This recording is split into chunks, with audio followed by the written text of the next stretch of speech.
Hi friends, இன்னைக்கு பார்த்தீங்கன்னா ஃபியூமேட்டோ இந்த ஹேண்ட் பிளெண்டரோட ரிவ்யூ தான்.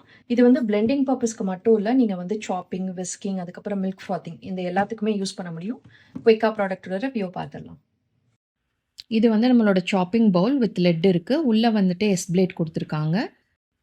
அதுக்கப்புறம் இந்த ஹோல்டர் இது வந்து நம்மளோட மில்க் ஃப்ராத்தர், அதுக்கப்புறம் விஸ்க் இது ரெண்டுமே நம்ம யூஸ் பண்ணிக்கலாம். ஒரு குட்டி ஜார் மாதிரி கொடுத்துருக்காங்க நம்ம வந்துட்டு பிளெண்டிங்கெல்லாம் யூஸ் பண்ணிக்கிறதுக்காக.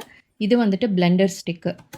நம்ம அட்டாச்மெண்ட்ஸ் வந்து ஈஸியாக கழட்டிடலாம். கீழே வந்து 2 பட்டன் மாதிரி கொடுத்துருக்காங்க. அதை நீங்கள் ப்ரெஸ் பண்ணீங்க அப்படின்னா ஈஸியாக நீங்கள் ரிமூவ் பண்ணிகிட்டே சேஞ்ச் பண்ணிக்கலாம்.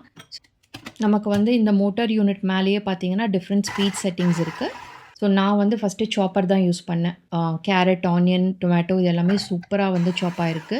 நமக்கு மிக்சியில் போடணும் அப்படிங்கிற அவசியமே இல்லை. டொமேட்டோ பியூரி கூட நல்லா ரெடியாக இருந்தது. அதுக்கப்புறம் விஸ்கர் யூஸ் பண்ணி நான் வந்து எக் பீட் பண்ணி பார்த்தேன். ஒரு 20 to 30 செகண்ட்ஸ்லேயே பார்த்தீங்கன்னா எக் ரொம்ப நல்லா பீட் ஆயிருந்தது.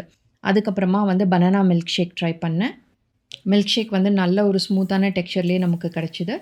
ஃபைனலாக வந்துட்டு கோல்ட் காஃபி தான் ரெடி பண்ணியிருந்தேன் ஃப்ராத்தர் யூஸ் பண்ணி. சூப்பராக வந்து ரெடியாக இருந்தது. ப்ராடக்ட் வந்து வொர்த் பையிங். உங்களுக்கு வந்து ப்ராடக்ட்டோட லிங்க் வேணும் அப்படின்னா நீங்கள் கமெண்ட் பண்ணுங்கள். ப்ராடக்ட் வந்து யூஸ் பண்ணுறதுக்கு மட்டும் இல்லை, வாஷிங்கும் வந்து ரொம்பவே ஈஸியாக தான் இருந்தது. ஸோ கண்டிப்பாக நீங்கள் வந்து ட்ரை பண்ணி பாருங்கள். இன்னொரு இன்ட்ரெஸ்டிங்கான வீடியோவில் மீட் பண்ணலாம். தேங்க்யூ ஃபார் வாட்சிங்.